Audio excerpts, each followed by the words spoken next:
আচ্ছা, এমন একটা বইয়ের কথা ভাবা যায় যেটা প্রায় ১০০ বছর ধরে বেস্ট সেলার লিস্টের একেবারে টপে।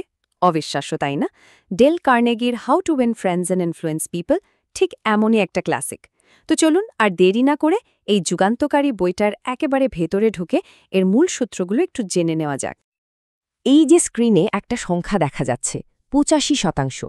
আচ্ছা, প্রফেশনাল সাকসেসের ক্ষেত্রে এই ৮৫% জিনিসটা ঠিক কি হতে পারে? কোনো টেকনিক্যাল স্কিল নাকি বছরের পর বছরের অভিজ্ঞতা? চলুন তো দেখি রহস্যটা কি।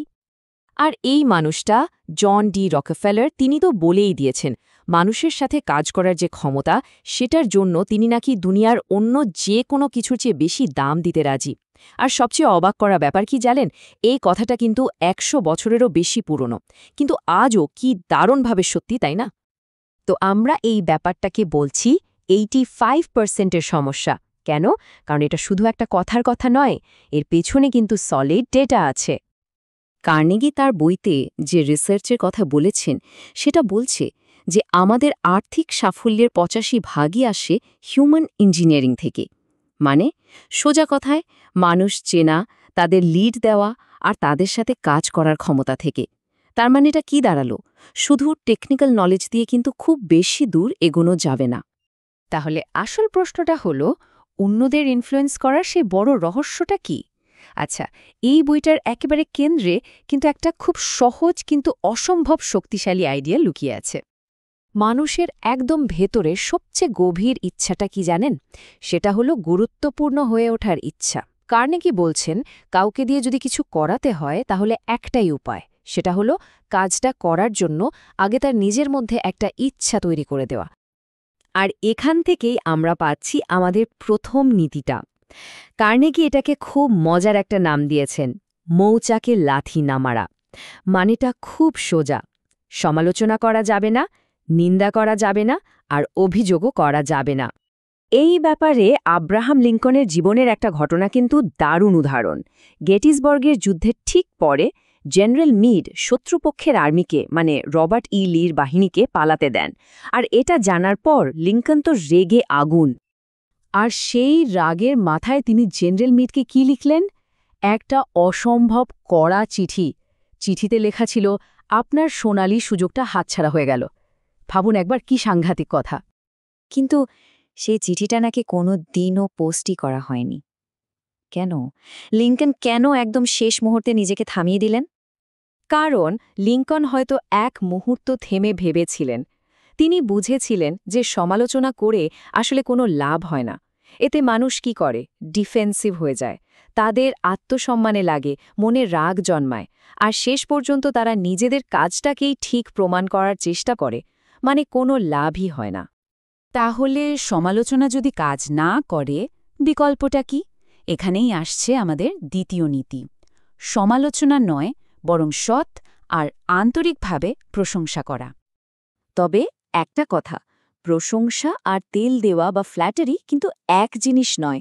দুটোর মধ্যে আকাশ পাতাল তফাত। সত্যিকারের প্রশংসা হয় একদম মন থেকে, আর সেটা খুব নির্দিষ্ট হয়। অন্যদিকে ফ্ল্যাটারি হলো লোক দেখানো, স্বার্থপর, আর চালাক লোকেরা কিন্তু ঠিক ধরে ফেলে। একটু ভাবুন তো, ১৯২১ সাল। সেই সময়ে চার্লস শোয়াবের দৈনিক স্যালারি ছিল $৩,০০০-এরও বেশি। কেন? তিনি কি স্টিল বানানোর ব্যাপারে সবচেয়ে বড় এক্সপার্ট ছিলেন? একদমই না। শোয়াব নিজেই স্বীকার করেছেন যে তার সবচেয়ে বড় অ্যাসেট বা সম্পদ ছিল তার টিমের লোকদের মধ্যে উৎসাহ তৈরি করার ক্ষমতা। আর এই কাজটা তিনি করতেন কিভাবে? প্রশংসা আর অনুপ্রেরণা দিয়ে। এটাই ছিল তার $1,000,000 সিক্রেট। আচ্ছা, তাহলে আমরা সমালোচনা বাদ দিলাম, প্রশংসা করতে শিখলাম। এবার আসা যাক ৩ নম্বর নীতিতে। আর সেটা হলো আরেকজনের মনে কোনো কিছুর জন্য একটা তীব্র ইচ্ছা জাগিয়ে তোলা। এই ব্যাপারটা বোঝানোর জন্য কার্নেগি একটা দারুণ উদাহরণ দিয়েছেন। ধরুন কেউ মাছ ধরতে গেছে। সে কি বড়শিতে নিজের পছন্দের খাবার, যেমন ধরুন স্ট্রবেরি আর ক্রিম লাগাবে? না তো, সে তো বড়শিতে সেটাই লাগাবে যেটা মাছ খেতে চায়, মানে কেঁচো। ব্যাপারটা ঠিক তেমনই। কার্নেগি কিন্তু এই নীতিটা নিজের জীবনেও কাজে লাগিয়েছেন। একবার একটা হোটেলের ভাড়া কমানো দরকার ছিল তার।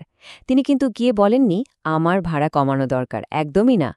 বরং তিনি ম্যানেজারের দিক থেকে পুরো ব্যাপারটা সাজালেন। একটা লিস্ট বানালেন, ভাড়া বাড়ালে হোটেলে কি সুবিধা হবে আর ভাড়া না কমালে কি অসুবিধা হবে, মানে তিনি তার ব্যবসাটা হারালে হোটেলের কি লস। তারপর সিদ্ধান্তটা ম্যানেজারের ওপরই ছেড়ে দিলেন।